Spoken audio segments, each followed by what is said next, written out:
All right, it continues to be a seller's market across central Indiana, but if you live in a neighborhood with a homeowners association, can that slow down the process? We've got Greg Cooper with Berkshire Hathaway, Home Services, Indiana Realty in studio today. It's great to have you here, Greg. Thanks. Great to So be here. what is the purpose of an HOA? Okay, first of all, I'm not picking on volunteers from HOAs. That's not the purpose here. We just want consumers, our viewers, to be aware of the process. And here's the process. When a home sells, if you're in a neighborhood with an HOA, and your covenants and your dues are a part of that, your HOA or your management company must approve the sale with the title company in order for you to close. That's the crux of what we're talking about today. So what does an HOA do when a home sells? All right, either the management company or the HOA, they are going to verify to the title company that your dues are paid. And that must happen in order for the closing company to allow you to close. And that's become a real big problem in some instances in closing home sales. Yeah, so what are the problems that you're seeing out there? Well, most title companies are dealing directly with HOAs or the management company, and those companies are pretty good to respond.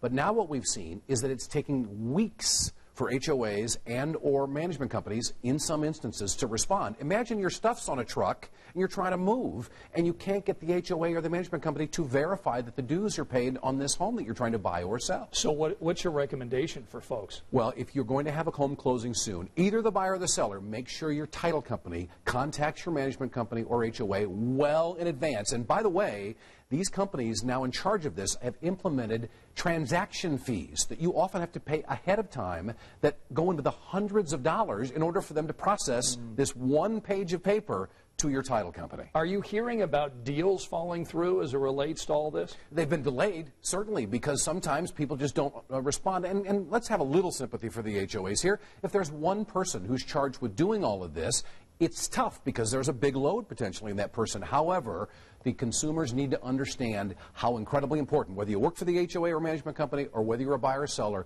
you need to understand how important that document is. It's crucial or you're not getting closing done. All right, Greg Cooper with Berkshire Hathaway, Home Services, Indiana Realty. Thanks for joining us today, Thanks, Greg. Scott.